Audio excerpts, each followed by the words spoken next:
Hello दोस्तों, स्वागत है आपका नई क्लास में नए टॉपिक के साथ में। आज हम पढ़ने वाले हैं क्या होता है विद्युत विभव। विद्युत विभव की डेफिनेशन, इसका मात्रक, इसकी विमा, साथ ही साथ में इसका फॉर्मूला आपको बिल्कुल कंठस्थ हो जाएगा। चीजें एकदम दिमाग में फिट हो जाएंगी, क्या क्या चीजें हैं, ठीक है ना। तो इस चीज को समझने का प्रयास करो, क्या होता है विद्युत विभव। ठीक है, बहुत ही ज्यादा आसान सा टॉपिक है, अच्छा सा टॉपिक है और आपको पता होना चाहिए क्योंकि पेपर में पूछा जाता है। साथ ही साथ में ये आपके इस चैप्टर का बेसिक है। विद्युत विभव जो आपका विभव है, ये आपका बेसिक है, आपको पता होना चाहिए। ठीक है ना। अब देखो, समझो क्या होता है। यहाँ पर जो लिखा है उसको मत देखो, एक पल के लिए ये देखो। ठीक है, हम बचपन में क्या लेते थे, एक चुंबक लेते थे। क्या लेते थे? चुंबक लेते थे।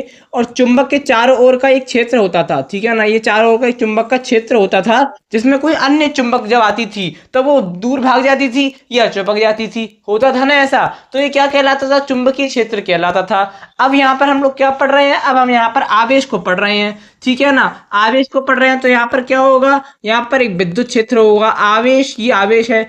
आवेश के चारों ओर का जो क्षेत्र है उसे हम क्या कहते हैं? विद्युत क्षेत्र कहते हैं। क्या कहते हैं? विद्युत क्षेत्र, यानी कि इलेक्ट्रिक फील्ड कहते हैं। ठीक है, बिल्कुल बेसिक में आसानी समझ में आ जाएगा। ठीक है, अब देखो क्या होता है। मान लो यहाँ पर क्या है, कोई इलेक्ट्रिक फील्ड है। क्या है? कोई विद्युत क्षेत्र है जिस पर एक बिंदु हमने ओ मान लिया। ये क्या है? एक विद्युत क्षेत्र है। ठीक है ना, इलेक्ट्रिक फील्ड है। अब क्या हुआ, इससे कुछ दूरी पर, मान लो इससे अनंत दूरी पर, कितनी दूरी पर? अनंत। कितनी दूरी पर? अनंत दूरी पर। कितनी दूरी पर? अनंत दूरी पर। ये क्या है? विद्युत क्षेत्र है जिसका केंद्र O है। इससे अनंत दूरी पर एक क्या स्थित है? आवेश Q नॉट स्थित है। क्या स्थित है? आवेश Q नॉट, यानी कि Q0 आवेश स्थित है। क्या स्थित है? Q नॉट आवेश स्थित है। अब समझो क्या होगा। जो हमारा ये Q नॉट आवेश है, क्या है? जो हमारा ये Q नॉट आवेश है, इस आवेश को अनंत से विद्युत क्षेत्र में बिंदु O पर लाने में जो किया गया कार्य है, क्या है? किया गया जो कार्य है उसे ही हम क्या कहते हैं? विद्युत विभव कहते हैं। बस आया समझ में। देखो, ये विद्युत क्षेत्र है, यहाँ कोई, यहाँ अनंत है, अनंत पर आवेश Q0 रखा है। Q0 को अब विद्युत क्षेत्र में लाने में किया गया जो कार्य है, वर्क है, उसे ही हम क्या कहते हैं? विद्युत विभव कहते हैं। W माने क्या होता है? W माने कार्य होता है, यानी कि जो यहाँ से यहाँ ले जाने में किसी चीज को, किसी आवेश को, जो आवेश अनंत में है उसको यहाँ से विद्युत क्षेत्र में ले जाने में जो कार्य करना पड़ रहा है उसे हम क्या कहते हैं? विद्युत विभव कहते हैं। आई डेफिनेशन समझ में। अब देखो, यहीं पर ये लिखा हुआ है एकांक धन परीक्षण आवेश को। ये क्या है? परीक्षण आवेश है। तो एकांक धन परीक्षण आवेश को, अरे ये आवेश होता है, आवेश में Q0 लगा देते हैं, ये होती परीक्षण आवेश होता है, ये आवेश होता है। ठीक है ना, सब जानते हैं। तो देखो, एकांक धन परीक्षण आवेश को अनंत से, कहां से भैया? अनंत से विद्युत क्षेत्र के भीतर, ये क्या है? विद्युत क्षेत्र के भीतर किसी बिंदु तक, बिंदु O तक लाने में किया गया कार्य विद्युत विभव कहलाता है। क्या कहलाता है? विद्युत विभव कहलाता है। अब समझो कि इसका आपका फॉर्मूला क्या होता है। तो आपको जो विद्युत विभव होता है इसको हम प्रदर्शित करते हैं V से।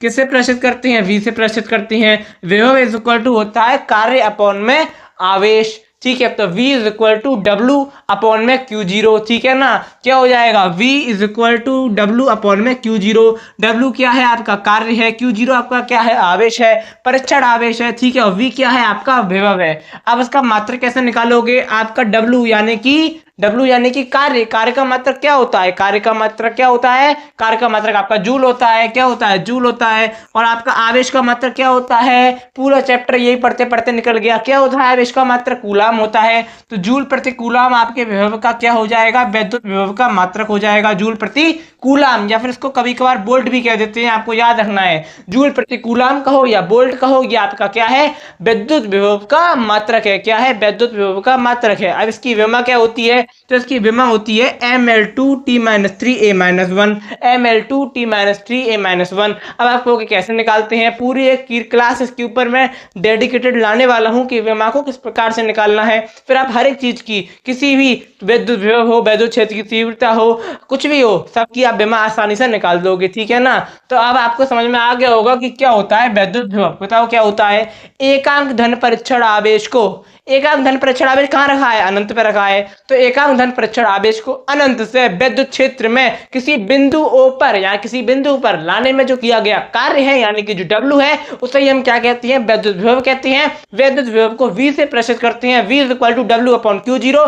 V क्या है, विद्युत विभव है, W क्या है, कार्य है, Q0 परीक्षण आवेश है। उसका मात्रक क्या हो जाएगा, W का मात्रक क्या होता है, जूल होता है, कार्य का मात्रक जूल होता है, आवेश का मात्रक क्या होता है, कूलाम होता है। तो जूल प्रति कूलाम इसका क्या हो जाएगा, मात्रक हो जाएगा, या इसको हम वोल्ट भी कह देते हैं। तो वोल्ट क्या है, आपके विद्युत विभव का मात्रक है। तो आशा करता हूं कि आपको समझ में आ गया होगा। बिल्कुल ही ज्यादा मतलब आपको बिल्कुल भी है ना, क्या कहते हैं, बिल्कुल ही घबराना नहीं है, डरना नहीं है, बिल्कुल चीजों को समझते हुए चलना है। कुछ हुआ, कुछ यहाँ पर आपने चित्र बनाया, डेफिनेशन ऑटोमेटिक समझ में आ गई, ऑटोमेटिक फॉर्मूला समझ में आ गया। बिल्कुल भी घबराना नहीं है, फिजिक्स बहुत आसान है। बस आपको डराया जाता है, आपको लगता है फिजिक्स कठिन है, लेकिन कठिन नहीं है। तो आशा करता हूँ कि आपको समझ में आ गया होगा। अब मैं आपको मिलूंगा एक और नई क्लास में नए टॉपिक के साथ में। तब तक के लिए जय हिंद, जय भारत।